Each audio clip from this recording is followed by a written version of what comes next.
જય હિન્દ। એક ઝાલા મહિપાલસિંહ જે ઓન સર્વિસમાં ડ્યુટી ફરજ ઉપર છે અને હાલ રજા ઉપર આવ્યા છે, એ ગામ કોયડા અને તાલુકો તલોદ જિલ્લો સાબરકાંઠાનો રહેવાસી છે। એમની સાથે કાલે રાતે પોલીસ દ્વારા ખૂબ ઘર્ષણ કરવામાં આવ્યું છે। પોલીસે એમને ખૂબ મારવામાં આવ્યો છે। વિડીયો આપ સૌ આપણા વોટ્સઅપ ગ્રુપમાં જોયો જ હશે। તો એ એમની સામે એફઆઈઆર કરવામાં આવી છે।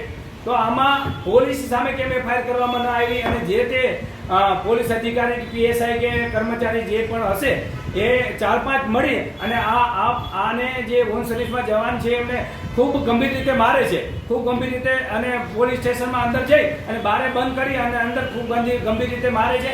આ ગંભીર બાબત કહેવાય અને ઓન સર્વિસ જવાને જો આવી રીતે કઈ રીતે મારી શકે એ બાબતને લઈ અને વાંધો ઉઠાવવાનો છે। અને હું હાલ ત્યાં સાબરકાંઠા પહોંચું છું। આમાં જેટલા પણ માજી સૈનિકો આવી શકતા હોય એ તાત્કાલિક અસરથી તલોદ એ ડિવિઝન પોલીસ સ્ટેશન પહોંચે એવી મારી સામે અનુરોધ છે। જય હિન્દ, વંદે માતરમ।